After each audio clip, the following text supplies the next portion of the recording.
পৌরাণিক উপাখ্যান।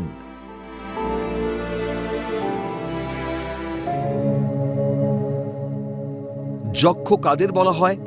কুবের কেন যক্ষকে অভিশাপ দিয়েছিলেন?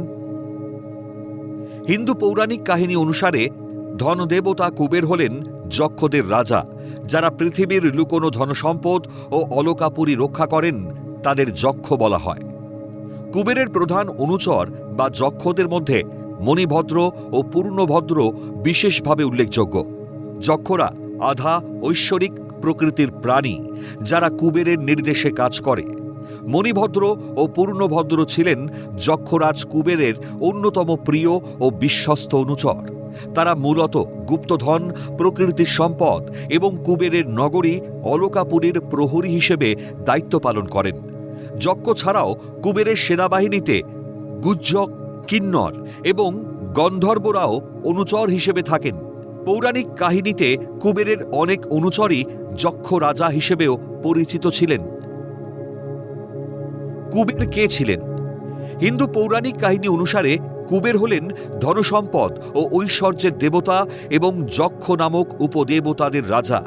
তাকে উত্তরের দিকপাল এবং দেবতাদের কোষাধ্যক্ষ হিসেবে গণ্য করা হয়। পৌরাণিক কাহিনীতে তিনি রাবণের সৎ ভাই এবং লঙ্কার পূর্বতন রাজা ছিলেন। রাবণ অনৈতিকভাবে জোর করে সিংহাসনচ্যুত করেন।